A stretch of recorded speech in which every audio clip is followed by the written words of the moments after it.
ကိုအတွက်ဆိုအမြဲတမ်းရှုံးမဲ့တိုင်းပွဲတစ်ခုနောက်တစ်ခါမရှုံးခြင်းပါ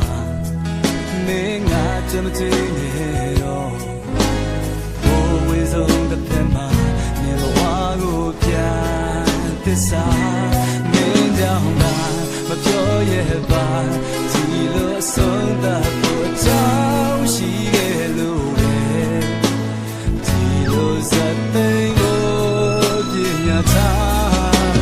နောက်လူရင်မပြောနိုင်မှာငါနောက်မလာနဲ့တော့အခုလိုပြောရမချင်လို့မဟုတ်ဘူးနော်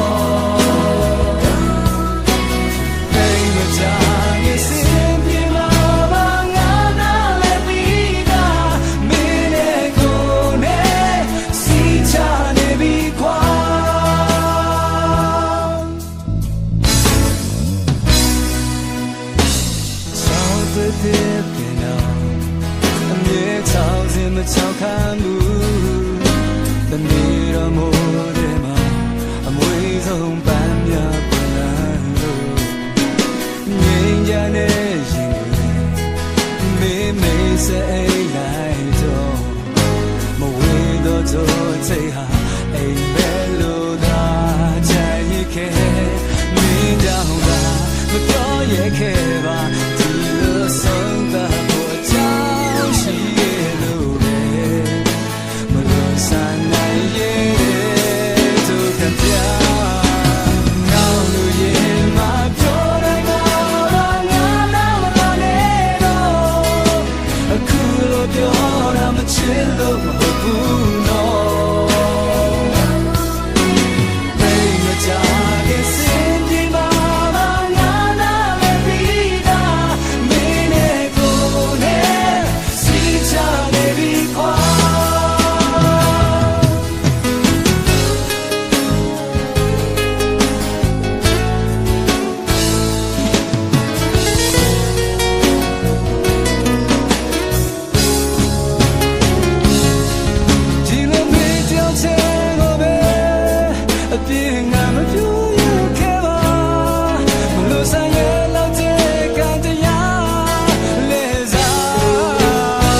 Chill over